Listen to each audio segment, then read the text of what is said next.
நாகம் தீண்டி இறந்த சிறுவன் திருநாவுக்கரசரால் உயிர் பெற்ற கதை. விடம் தீர்த்த பதிகம். திருநாவுக்கரசர் தேவாரம் 4ஆம் திருமுறை. அதில் பாடல் 6 பார்க்கலாம். 6 கோலாம் அவர் அங்கம் படைத்தன. அதாவது வேதத்தின் உடல் பாகங்களாக சிவன் படைத்த 6 விஷயங்களை பார்க்க போகிறோம்.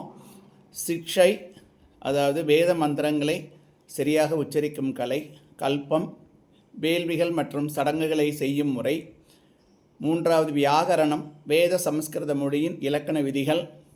4வது நிருக்தம், வேத சமஸ்கிருத மொழியின் வேத வார்த்தைகளுக்கான அர்த்தம் மற்றும் சொற்பிறப்பியல்.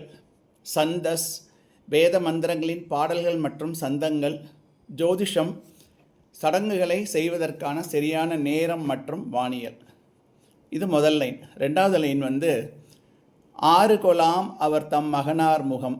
அவரது மகனார் முருகனின் முகங்கள் 6. 3வது வரி 6 கொலாம் அவர் தார் மிசை வண்டின் கால்.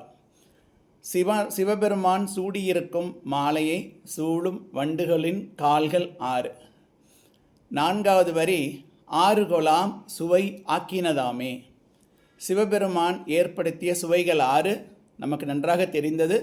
இனிப்பு, கசப்பு, துவர்ப்பு, புளிப்பு, உப்பு, காரம் என்னும் 6 சுவைகள். இந்த 6 என்கிற எண் திரும்ப திரும்ப 6 கொலாம் 6 கொலாம் 6 கொலாம்னு வந்துட்டுருக்கு. இப்போ நான் இந்த பதிகப்பாடலின் கடைசி, அதாவது 10 கோலாம் வர்றப்ப எண்களுக்கும் திருநாவுக்கரசரின் பாடலுக்கும் இருக்கக்கூடிய சம்பந்தத்தை உங்களுக்கு சொல்வேன். நன்றி, வணக்கம்.